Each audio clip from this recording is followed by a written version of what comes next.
Kalau kami keturunan Rasulullah ini taat kepada Allah, maka cintai kami. Kalau kami bermaksiat kepada Allah, maka bencilah kami. Ini ajaran daripada keturunan asli Rasulullah pakai sod, yang sudah lulus tes baik secara kitab-kitab nasab, mungkin juga pada waktu itu sudah lulus DNA. Penakut tapi sok berani di masa-masa damai. Kalau masa perang datang, ngumpet di bawah rok istrinya. Buktinya mana? Buktinya kagak ada satupun keluarga mereka masuk dalam syuhada Indonesia.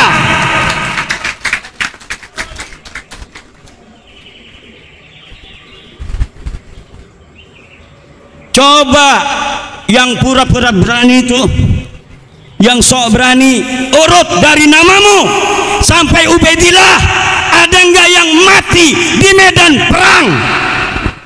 Urut. Jangan bawa-bawa Panglima Hunain Sayyidina Ali, jangan bawa-bawa Panglima Karbala Sayyidina Husain. Mereka adalah cucu Rasulullah. Tapi urut dari Ubaidillah sampai namamu, ada tidak yang mati di medan perang?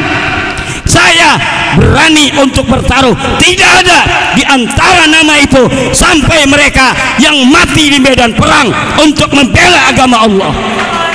Ada orang ngajak-ngajak perang, megangin mic, teriak-teriak, siap perang, siap, siap perang, siap. Ya perang sama siapa?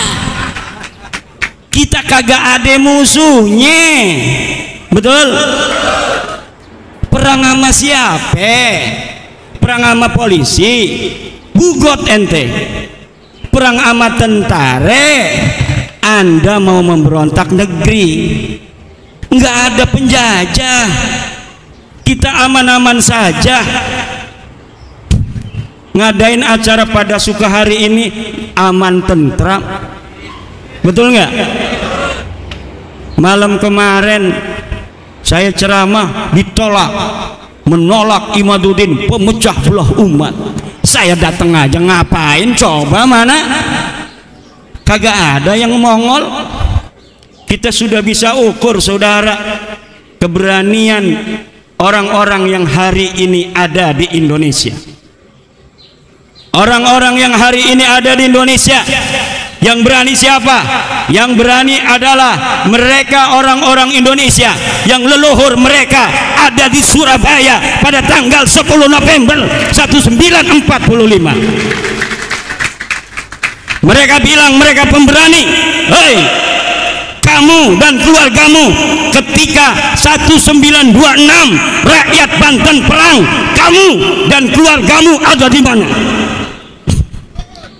Ketika 1888 Cilegon perang, ente dan keluarga ente ngumpet di mana?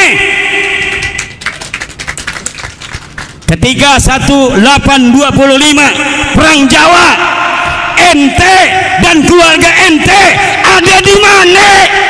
Ane cari kagak ada. Ketika Banten dan POC 1750 perang, acak-acakan kunciran, hangus rata itu Karawaci, Caringin hancur lebur. Kita ingin mengusir para penjajah di bumi Banten dan DKI Jakarta. Kita perang, leluhur kita mati, ente sama keluarga ente ada di mana?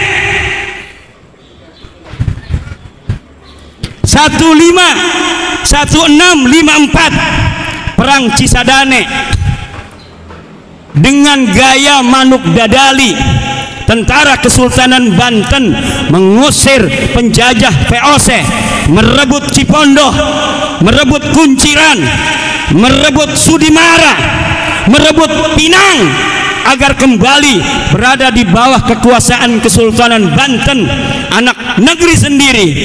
Ketika itu ente dan keluarga ente ada di mana?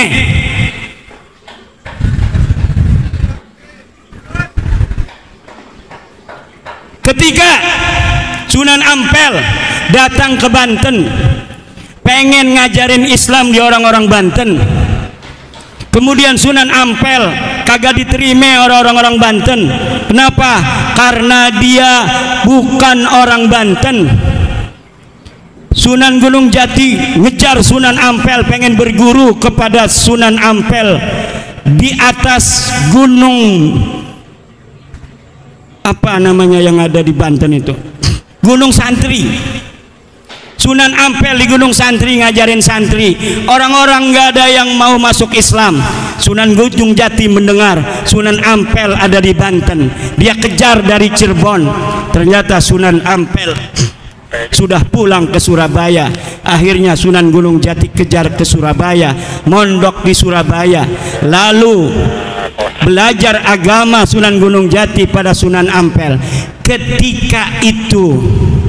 Ketika Sunan Ampel dengan susah payah menyebarkan agama Islam di Banten, ente dan keluarga ente ada di mana?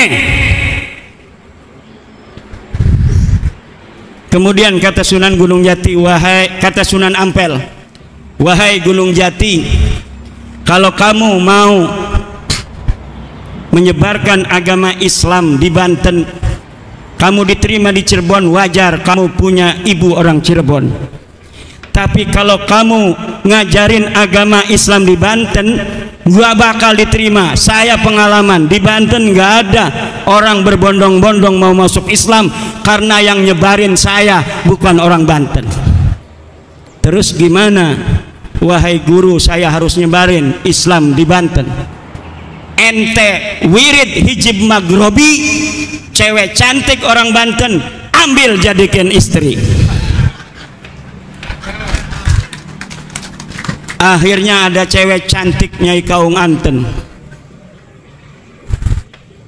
diwirid. Bismillahirrahmanirrahim. Akhirnya mau Nyai Kaung Anten jadi istri daripada Sunan Gunung Jati. Kemudian lahirnya Maulana Hasanuddin Banten, dan akhirnya Maulana Hasanuddin menyebarkan agama Islam diterima. Li'anna lisanahu lisanu Banten wa adatahu adatu Banten wa hum ya'tarifuna bi annahum kahwa bi annahu kahum. Orang-orang yang berpikir seperti ini dalam cara-cara menyebarkan agama Islam di Nusantara tidak akan mengalami benturan dengan orang-orang Indonesia. Dan hampir seluruh para wali-wali yang ada di Indonesia, min Aceh ila Lampung, wa min Merak ila Banyuwangi, wa min Bali ila NTT, wa min Maluku ila Papua, ada cara-cara pernikahan yang ditempuh untuk menyebarkan agama Islam. Walaupun tingkat keberhasilan mereka di bumi Indonesia bermacam-macam, tetapi caranya satu, cara tasamuh, toleransi, saling asah, saling asih, menyentuh hati, bukan dengan kekerasan dan perang.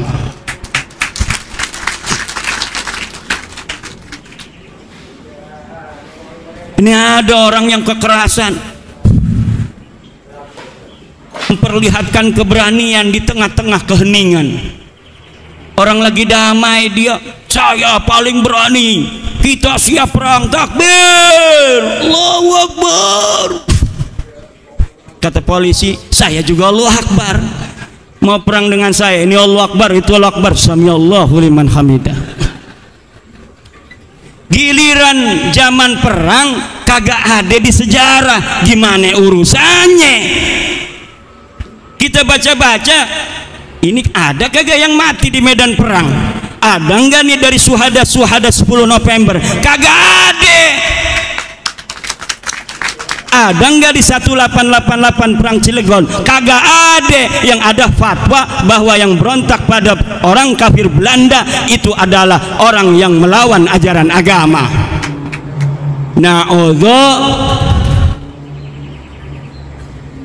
Saya ingat kisah Bani Israel kepada Nabi Musa, ngajak-ngajak perang. Nabi Musa, ayo kita perang, kita kalahkan orang-orang Palestina. Takbir, Allahu Akbar. Giliran datang kewajiban perang kepada Nabi Musa, diumumkan pada Nabi Musa, wahai Bani Israel, betul seperti yang kalian inginkan. Sekarang sudah datang perintah berjihad melawan orang-orang yang memusuhi kita Bani Israel. Besok kita akan perang. Siap. Diem aja. Itu yang takbir-takbir kemarin kagak ada yang mongol. Yang ada apa yang mereka katakan, fadhhab anta wa rabbuka faqatila inna huna qa'idun. Hai Musa, kamu aja yang pergi sama Tuhanmu. Peranglah kamu dengan Tuhanmu. Kami di sini duduk enak-enakan. Itu orang Bani Israel, orang Yahudi. Watak Yahudi itu Ki Mujib begitu.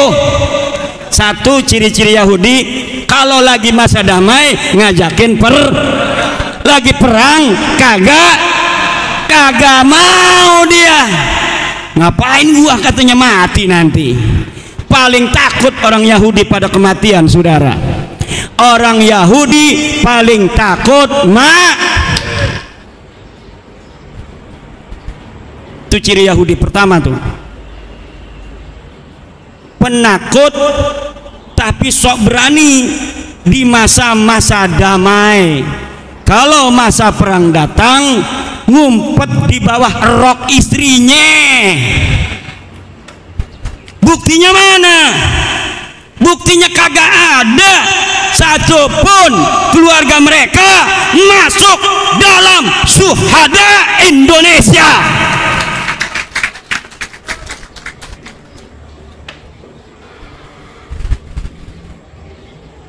Coba yang pura-pura berani itu, yang sok berani, urut dari namamu sampai Ubaidillah, ada enggak yang mati di medan perang?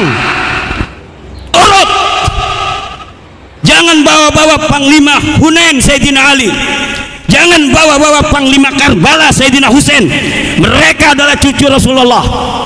Tapi urut dari Ubaidillah sampai namamu, ada tidak yang mati di medan perang? Saya berani untuk bertaruh, tidak ada di antara nama itu sampai mereka yang mati di medan perang untuk membela agama Allah.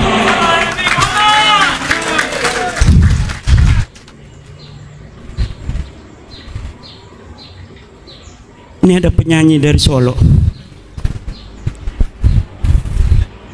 reinkarnasi ini. Yang kedua, adat-adat orang Yahudi itu tafakhur bil ansab. Apa? Tafakhur, membangga-banggakan nasab. Ini adalah kelakuan orang-orang Yahudi. Mereka menganggap dirinya asy-sya'bul mukhtar, suku bangsa yang terpilih. Inna nadhi'ab wa ghairuna qati'un minal ghanam. Kami adalah serigala, selain kami adalah seiris daging kambing saja. Bukan kambing, seiris daging kambing. Makanya mereka tidak mau orang Yahudi menikahkan anak-anak perempuan mereka dengan laki-laki yang bukan Yahudi. Ini ciri-ciri ketiga Yahudi. Tidak akan menikahkan anak perempuan mereka orang Yahudi itu kepada laki-laki yang bukan Yahudi. Ciri-ciri selanjutnya Yahudi apa? Ciri-ciri selanjutnya Yahudi, orang Yahudi kalau manggil orang bukan Yahudi ada panggilan khusus. Orang Yahudi disebut jamaah Yahudi, bukan Yahudi disebut ummi. Makanya Rasulullah disebut an-nabiyul ummi, nabi yang bukan Yahudi. Bab apa ini? Bab tajawuz. Allah katakan seperti yang dikatakan orang Yahudi, menghina orang Yahudi, bahwa yang aku pilih sebagai